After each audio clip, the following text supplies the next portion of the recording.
इस example we are saying कि हमारे पास एक डीसी मोटर है और उसके आगे कोई लोड लगा हुआ है, ठीक है। लोड जो है वो in the form of damper और इनर्शिया रिप्रेजेंटेड है।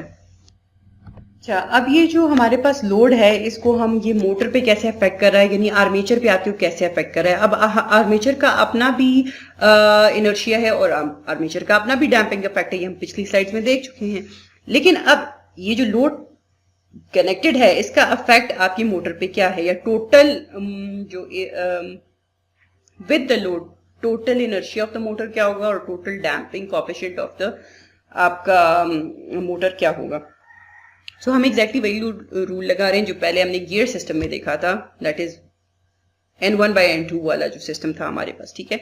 सो ऑफ कोर्स आपके पास दोनों कनेक्टेड हैं, ठीक है, थ्रू अ मैकेनिकल सिस्टम। तो आपके पास जो इंटरनल आर्मेचर इनर्शिया है वो तो है, लेकिन जो लोड का है वो कैसे रिफ्लेक्ट बैक होगा आपके मोटर पे, वो in the N1/N2 whole square, ठीक है। और सिमिलरली आपके पास जो total inertia total damping coefficient because of the load जो आपके पास रिफ्लेक्ट बैक होगा वो क्या होगा, वो आपके पास N1/N2 whole square. So these are the simple equations that we get. Now do an example, ठीक है, और we are giving the same DC motor circuit, ठीक है, और फिर हमारे पास एक गियर कॉम्बिनेशन के through their is a load connected. हम देखेंगे कि हमारे पास मोटर पे बेसिकली टोटल इनर्शिया क्या है, that is the armature inertia plus that of the load.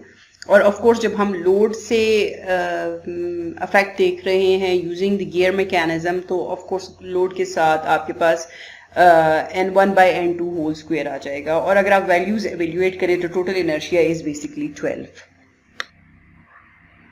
Similarly हम लोग कैलकुलेट करेंगे जो हमारा डैम्पिंग कोएफिशिएंट है, जो टोटल आपको मोटर पे डैम्पिंग मिल रही है, that is the viscous damping, वो कितनी है, ठीक है। और नेक्स्ट स्लाइड में हम इसको कैलकुलेट करेंगे। साथ ही साथ हम लोग बेसिकली अपनी जो कांस्टेंट्स हैं उनको फाइंड आउट करेंगे using this curve given in the diagram B. हम लोग अब जो हमारे पास जो डैम्पिंग विस्कस डैम्पिंग है एट द मोटर, वो बेसिकली आर्मेचर की डैम्पिंग प्लस जो आपके पास लोड है connected by the gear system, so basically उसका इफेक्ट है, ठीक है। सो using this equation number 2 you can see in this slide is basically the value is 10, ठीक है।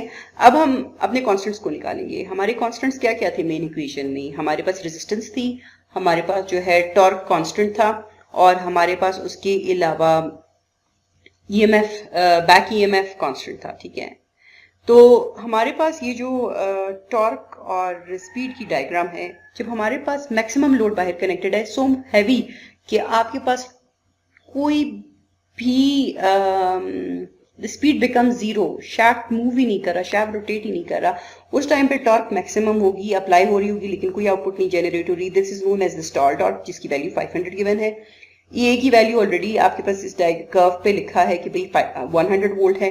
और आपके पास जो स्पीड है वो जब नो लोड होगा, कोई भी लोड नहीं है, उस वक्त शाफ्ट मैक्सिमम स्पीड से स्पिन कर रहा होगा। And what is your speed? Your speed is 50 radians per second, ठीक है। Now why do we need these values?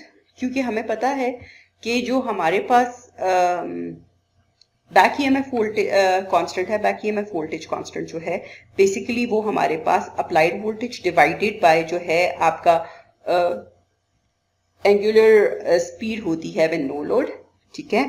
Similarly जो आपके पास टॉर्क कांस्टेंट डिवाइडेड बाय जो रेजिस्टेंस की वैल्यू होती है, वो बेसिकली आपके पास stall torque divided by input voltage होती है।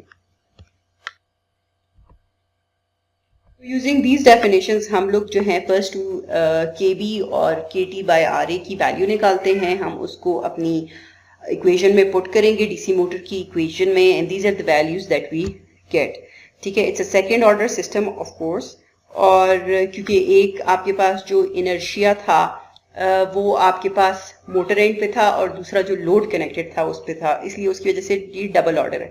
Now what I want you to do is कि बुक में एक एग्जांपल गिवन है डीसी मोटर डायनामीटर टेस्ट की। So I want you to do is कि आप वो खुद डिराइव करें, ठीक है,